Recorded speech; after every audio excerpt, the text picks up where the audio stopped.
président de la République qu'il démissionne. C'est de la poudre de perlimpinpin. Nous avons les moyens et la volonté de nous retrouver autour de valeurs et d'objectifs communs. Bonjour Yves Tréhard. Bonjour Steve, bonjour à tous. Merci de nous rejoindre comme tous les vendredis sur Radio J. Vous êtes Yves, le directeur adjoint de la rédaction du Figaro. On l'apprenait hier, le parquet national financier enquête sur le rôle des cabinets de conseil dans les deux dernières campagnes présidentielles d'Emmanuel Macron en 2017 et 2022. Le PNF a ouvert 2 informations judiciaires le mois dernier, 2 informations pour tenue non conforme des comptes de campagne et favoritisme et recel de favoritisme de la part des cabinets de conseil. Une communication du PNF qui fait notamment suite à un rapport de la commission d'enquête du Sénat sur l'influence croissante des cabinets de conseil privés sur les politiques publiques, rapport qui avait été publié en mars dernier. Yves, c'est un gros nuage qui se forme au-dessus de l'Élysée en dépit de l'immunité dont bénéficie le président de la République.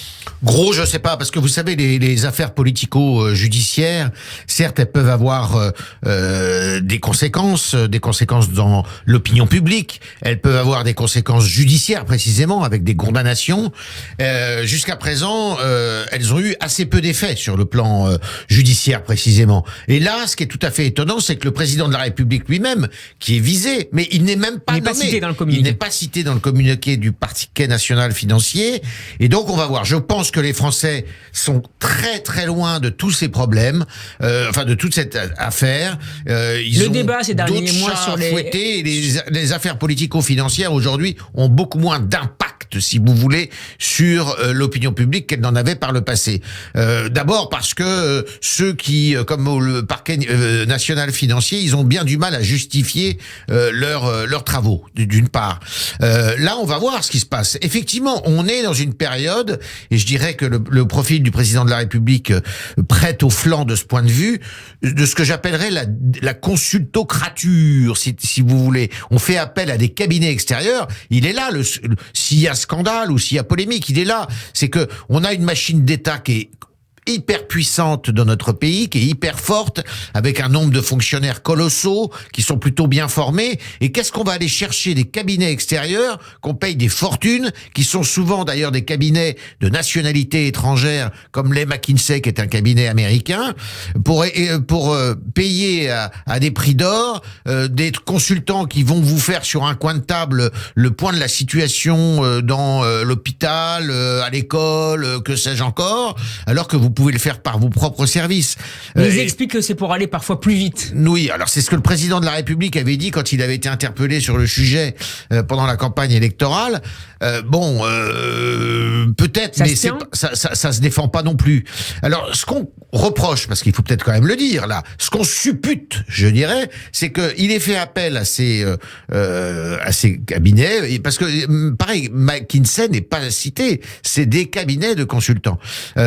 Qu'il fasse appel à des cabinets de consultants, parce que c'est la Startup Nation, alors vous voyez, voilà. Et qu'en échange, eh bien, ces cabinets auraient financé, je dis bien auraient financé, c'est le soupçon qui plane, auraient financé sa campagne électorale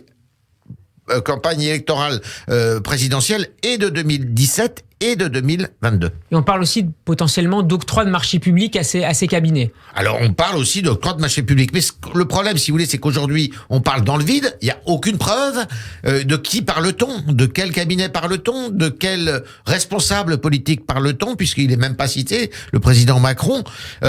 Et j'ai envie de dire aussi que cette pratique de faire appel à des cabinets extérieurs n'est pas neuve. Elle n'a pas débuté avec le président de la République sortant. Elle a préexisté. Nicolas Sarkozy et d'autres administrations avaient largement aussi fait appel à des cabinets de la sorte par le passé. Avec une efficacité prouvée par rapport à la machine de l'État en tant que telle? Non, parce que tout ça c'est très difficile à savoir si c'est une efficacité qui est prouvée. Moi je pense que vous savez, ces cabinets ont fleuri dans le monde, on va dire libéral, anglo-saxon, avec des prouesses qui sont toutes relatives, où on cherche beaucoup l'efficacité et la rentabilité financière. Simplement, on s'est rendu compte, à la faveur d'ailleurs de la crise sanitaire, qu'on avait des services publics, par exemple, des services publics qui, pour certains, étaient grandement défaillants. Et ce qu'on cherche dans un service public, c'est pas tellement qu'il soit rentable, finalement. Faut pas qu'il coûte trop cher, mais il faut surtout qu'il soit efficace et qu'il réponde précisément à ce qu'on lui demande. Yves Tréhard, toute cette semaine, le PNF, toujours cette semaine, avait annoncé l'ouverture d'une enquête sur les activités de Caroline Mann, c'est l'ex-femme d'Éric Ciotti, qui est candidat à la présidence des Républicains. Madame Mann, qui est notamment soupçonnée de détournement de fonds publics après avoir cumulé plusieurs emplois pendant de nombreuses années. Est-ce qu'on est là face à un possible remake du Penelope Gate ? Alors, moi, je pense que cette affaire peut... on va voir ce que ça donne, cette affaire. Mais cette affaire, d'abord, il faut voir si elle est effectivement, s'il y a un fond de vérité, s'il y a une réalité, si cette dame Magne a été effectivement anormalement rémunérée à plusieurs emplois. Et ce qu'on peut dire, c'est que je crois que, par exemple, mais je peux me tromper, sur l'élection à la présidence de LR, où seuls les militants vote. Mais ces militants, ils vont se dire, attendez, on est en train de vouloir nous refaire l'affaire de Fillon, là. Donc, au contraire, ça peut peut-être les encourager à voter pour Ciotti. Parce que, vexés, furibards contre une espèce d'acharnement judiciaire, qui cherche à détruire les réputations, eh ben, ils vont se dire, on va le soutenir.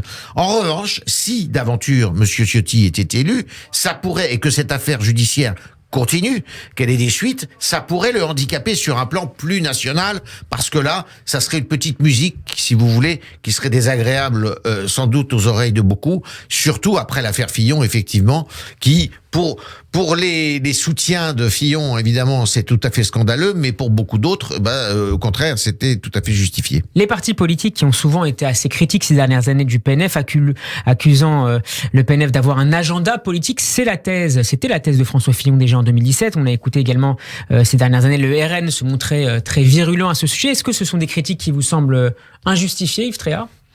Écoutez, le PNF, il faut d'abord le dire, il a été créé après l'affaire Cahuzac. C'est une créature de François Hollande. Cahuzac qui avait, on va le dire, ne pas payer ses impôts et puis qui avait menti hontément. Donc, moi, je pense sincèrement qu'il faut pas de parquet spécialisé. Je pense qu'il faut des parquets qui aient une compétence universelle, générale, et que effectivement ces parquets-là, finalement, mènent des traques, c'est ressenti comme ça par l'opinion publique, qui sont des traques qui peuvent parfois être sujettes à caution et qui ne sont pas très saines, je dirais, dans leur essence même. Pourquoi ? Parce que c'est vraiment, si vous voulez, très souvent ça débouche sur rien du tout. Et n'empêche que ça détruit des réputations et ça détruit des carrières. Merci beaucoup Yves Tréhard d'avoir été avec nous. Merci Steve. Que vous êtes le directeur adjoint de la rédaction du Figaro. On peut vous réécouter en podcast sur radioj.fr et sur toutes les plateformes de streaming, mais aussi en vidéo sur la page YouTube. Yves ? Et Shabbat Shalom. À vendredi.